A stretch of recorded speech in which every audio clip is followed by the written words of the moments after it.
Halo Sobat Investor, kembali berjumpa lagi di program The Editorial yang akan membahas tajuk utama pemberitaan yang tersaji di idxchannel.com dan IDX Channel TV bersama saya Faisal, redaktur pelaksana idxchannel.com.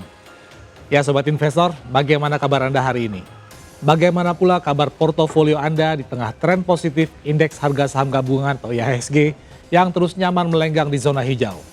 Apakah setumpuk cuan sudah digenggam? Atau masih belum mengompensasi atas pelemahan yang terjadi sebelumnya?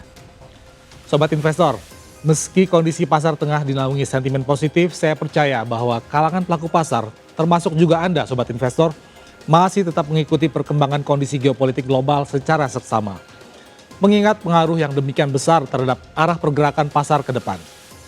Ya, dan di antara sekian banyak isu geopolitik yang terus berkembang, salah satu yang utama tentu terkait update situasi dari medan perang, di mana negosiasi yang sempat digelar oleh Amerika Serikat dan Iran di Islamabad, dengan dimediasi oleh Perdana Menteri serta Kepala Angkatan Darat Pakistan yaitu Shehbaz Sharif dan Jenderal Asim Munir, sebagaimana kita ketahui gagal total, tanpa menghasilkan satupun poin kesepakatan antara kedua belah pihak. Sebagaimana diberitakan oleh banyak media internasional, kedua belah pihak baik AS maupun Iran dikabarkan telah mengajukan poin-poin yang menjadi syarat untuk disepakatinya sebuah perdamaian, yang sayangnya sama-sama mentah. Dalam poin-poin yang diajukan pihak AS maupun Iran, AS meminta Iran untuk membuka akses Selat Hormuz, sekaligus menghentikan proyek pengayaan uraniumnya, yang oleh AS dicurigai sebagai upaya Iran untuk memproduksi senjata nuklir.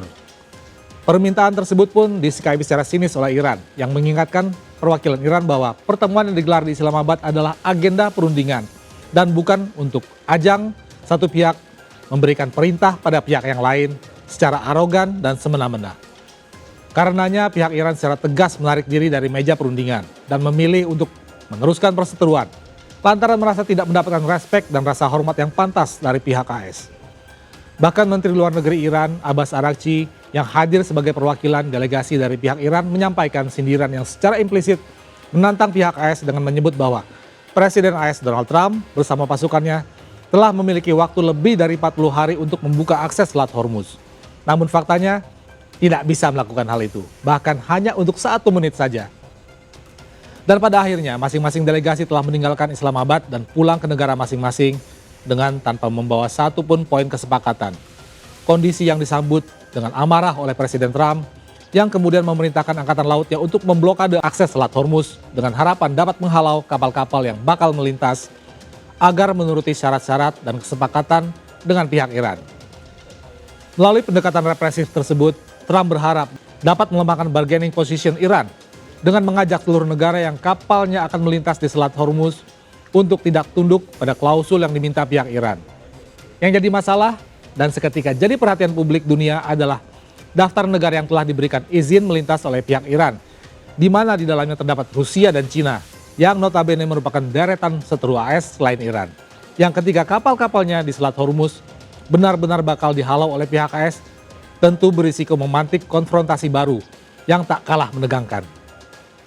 Sebut saja salah satunya Cina, raksasa perdagangan dari Asia, yang beragam produknya telah diekspor dan tersebar luas ke berbagai penjuru dunia, yang bahkan saat ditekan oleh perang dagang yang secara getol dilancarkan oleh AS, Cina justru berhasil mencatat surplus dagang hingga 1,2 triliun dolar, sekaligus menjadi rekor tertinggi sepanjang sejarah selama ini.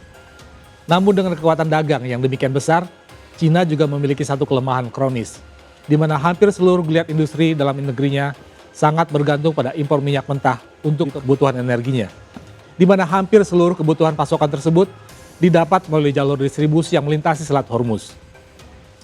Karenanya dengan demikian vitalnya posisi Selat Hormuz bagi kinerja industri Cina. Rencana AS untuk melakukan blokade di jalur strategis tersebut sama saja seperti membangunkan singa yang selama ini masih sedang tertidur. Sementara Rusia memang secara langsung tidak memiliki ketergantungan terhadap akses Selat Hormuz. Namun yang patut diingat adalah bahwa aksi menutup Selat Hormuz oleh Iran justru membawa keuntungan besar bagi negara beruang merah tersebut. Karena dengan terganggunya pasokan minyak dari Timur Tengah seiring penutupan Selat Hormuz, maka permintaan pasokan energi dari Rusia melonjak signifikan, terutama untuk kebutuhan di Eropa dan Asia. Maka dengan adanya pemetaan konflik yang demikian, upaya AS untuk membuka akses Selat Hormuz secara paksa justru berpotensi memangkas lonjakan ekspor energi Rusia, sehingga juga membuka peluang konfrontasi secara terbuka dengan negara pimpinan Vladimir Putin tersebut. Tak cukup sampai di situ, dari pihak Iran sendiri juga tengah bersiap memainkan kartu truf lain yang dimilikinya dengan melontarkan ancaman berupa penutupan akses Laut Merah yang jika benar-benar dilakukan tentu bakal semakin mengacaukan akses distribusi energi dunia secara keseluruhan. Sebelumnya, jauh sebelum upaya perdamaian dan gencatan senjata diinisiasi, ancaman penutupan jalur Laut Merah juga sempat disampaikan oleh kelompok Houthi di Yaman sebagai bentuk dukungan jaringan militan tersebut terhadap Iran yang tengah berseteru dengan AS dan Israel. Dalam pernyataan resminya saat itu, pihak Houthi mengaku telah bersiap untuk menutup selat Bab el-Mandeb di Laut Merah yang berisiko melumpuhkan distribusi minyak global, sekaligus memperparah potensi krisis energi dan merebak menjadi krisis ekonomi di tengah eskalasi konflik di Timur Tengah.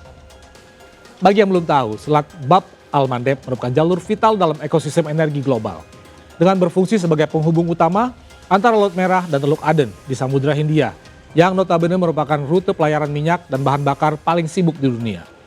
Dengan posisi yang demikian strategis tersebut, opsi penutupan Selat Bab al-Mandeb tentu menjadi ancaman lanjutan setelah ditutupnya Selat Hormuz, yang dapat memicu harga minyak dan gas dunia semakin melonjak lebih tinggi. Saat itu memang opsi penutupan Selat Bab al-Mandeb ini masih berupa ancaman yang belum benar-benar dilakukan oleh pihak Houthi.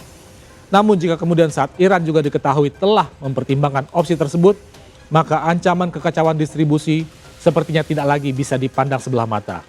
Di mana jika skenario tersebut benar-benar terjadi, maka potensi lonjakan harga minyak dan gas global yang semakin tinggi bakal semakin dekat dan bisa saja sewaktu-waktu terjadi. Jadi bagaimana sobat investor? Sudah siapkah Anda dengan skenario yang lebih mengerikan ini?